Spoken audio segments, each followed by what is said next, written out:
Hello. So the purpose of this video today is to sing from the rooftops the praises of Comfrey. And this is a fairly standard plant in a lot of people's gardens. You can't actually eat it, but it's great to have around, a bit like Costa. It's got very large leaves, as you can see, which make it great for one of its better uses, which is mulch. It's a dynamic accumulator, so it sucks up minerals through its leaves, through its roots even, from the soil, and it's like a taproot kind of a plant, so it can get quite deep and suck up minerals from deep within the soil, and put them in its leaves and its stalks. And when you put the leaves down as mulch, that makes those elements available to plants in a form that they can readily accept. So it likes water, but not to be waterlogged. And to make better comfrey, you need good soil. So for it to suck up all those nutrients and for you to put it around your garden as mulch, you need the nutrients in your soil in the first place, I guess. So it'll go down to about as low as 50% shade. It'll grow in full sun, but on hot days the leaves will sort of wilt down, but it should come back up again the following day. Just give it a drink.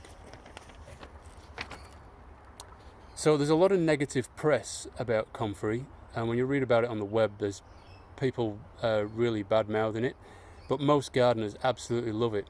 I think the reason for most of the bad-mouthing is multinational pharmaceuticals trying to play down its properties because they want you to buy their fertilizers and drugs. So yeah, be careful what you read about it and whose opinion you take. One of the negative aspects that people kind of jump on is they think it's an invasive weed. Now the plant will grow its bulk outwards, so it grows bit by bit, but I've never seen it put out a runner and just pop up 2 meters away. It's always, slow growth outwards. And if you want to stop that, you just put a shovel through it and dig it out and put that in your compost or put it down as mulch, which is great. I mean, if my Comfrey was going wild, I would love that because I've got more excellent stuff for my compost. So this is a fairly mature plant, like about 2 years old, but when you get it in the nursery, it'll look a bit more like the plants up here. So a couple of months ago, I dug apart a Comfrey and propagated it. And so when you get it in the nursery, it'll look a bit more like this with the small leaves. And mine used to look like that. These dried up leaves here used to be that colour green. But when I put it in the ground, there was 2 hot days of sun and the leaves laid down and just fried. But I could already see these green shoots coming up, so I let it be and gave it a good water and kind of hoped it would survive. And then now, a week later, everything's stood back up again, really, and it's got 2 new leaves on it already. So yeah, it's good to go. I think in a couple of months it'll look a bit more like its friend over the other side. So I'll go through its uses while I'm walking over to a Comfrey we're going to take apart and propagate. So you can use it as mulch. You just chop and drop it. Put it under your fruit trees. Fruit trees absolutely love it. You can chop it 2 to 5 times a year, depending on how well it's growing.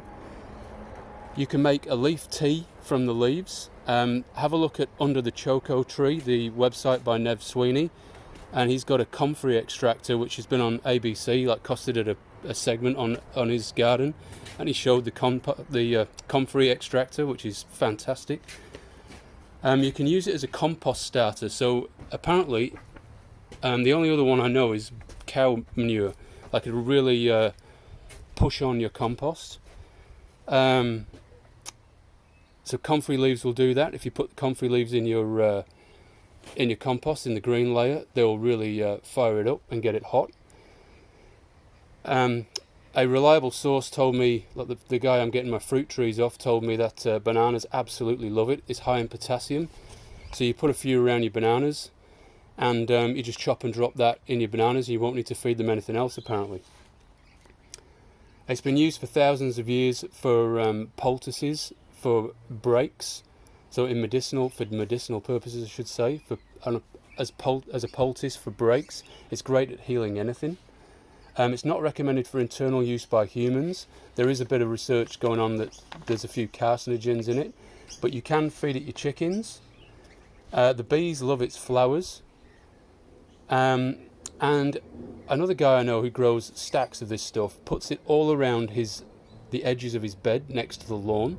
So his garden beds are just surrounded by comfrey, and it retards the grass from invading the garden bed. And when he mows, he's got a ride-on mower, but when he mows, he goes past and some of the comfrey leaves just get mown up in the grass, and he's fine with that because that kickstarts his compost where he's going to put his mowing clippings. So I'll just get into this and show you what a plant looks like. Now, I gave this one half a haircut, and this is the one we're going to try and propagate.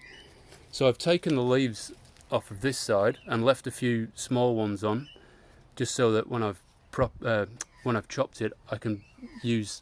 It's got a bit of a head start with getting some light, and I've left the other half as wild. So you can see how it sort of propagates. This started off life like that small one you've just seen, but it's got like one centre of leaves there, another one here, another one there, another one here.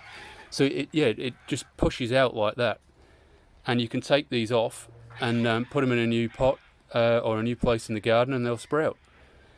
So, the other point I should make about the propagation is it's got big black roots that go under quite far sometimes under the soil, and these are the kind of roots you want to dig up when you're trying to get it out the ground. So if you're trying to pull it up and you see one of those roots, try and get the whole lot. Don't chop it off. Those are excellent for propagating with, which I'll show you later.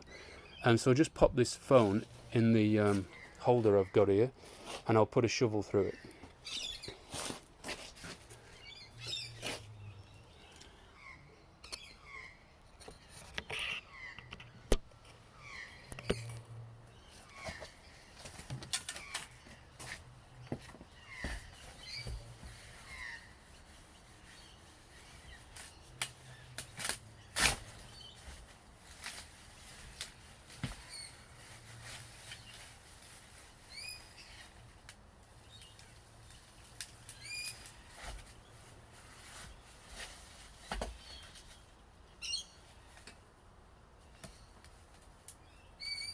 I don't know if you can see that, but there's huge roots. I'll show them in a minute. You can't. These are the kind of roots you need to keep hold of. This root, if I planted that and had the green bit showing, it would just grow straight back as comfrey straight away. But we're going to do something with it. This is an excellent example. We're going to do something with it that will make it into a lot more plants. So you can see from the rest of it this kind of roots you're dealing with, and you can just slice that up into, if you keep some of the green and slice it up, that you've got ready-made plants that they just can get put straight in the garden. They don't even need any putting in a pot first. So we'll go and chop this one up and see what we can make of it.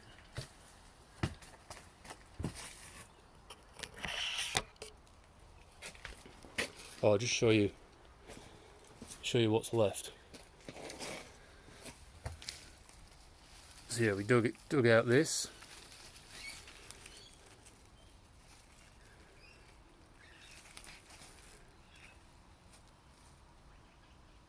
And that's what's left. So you can see that how meaty the roots are.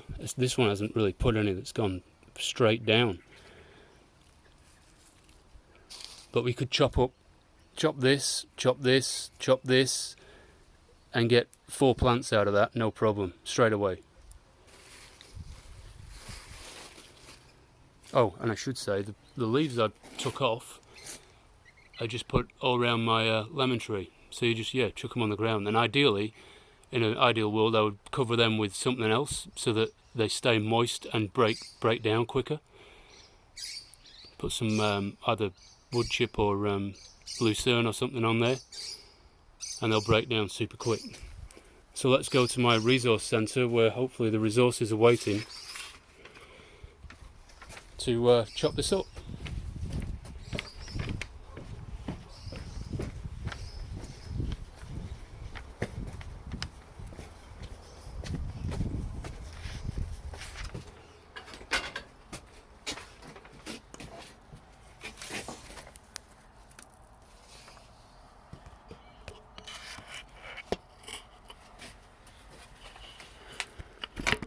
Okay, we've got some pots, and I've got a bit of potting mix.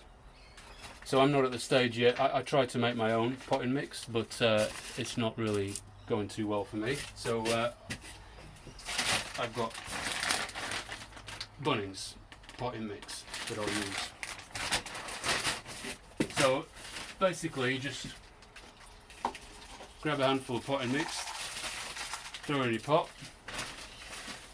Let's put it up a bit. There you go. Nothing special. Black root. Chop it into probably 1.5 to 2-inch bits.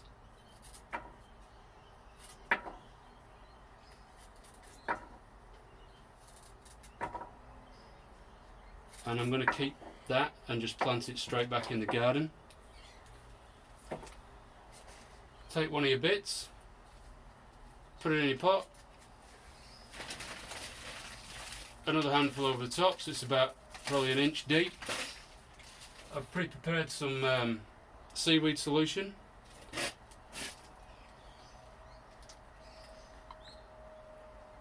Give it a water, job done. A couple of weeks, that'll be a new Comfrey, just keep it damp. Okay, and I think that's all I've got to say about Comfrey for now. Apart from, you should get some in your garden if you haven't already. Thank you very much.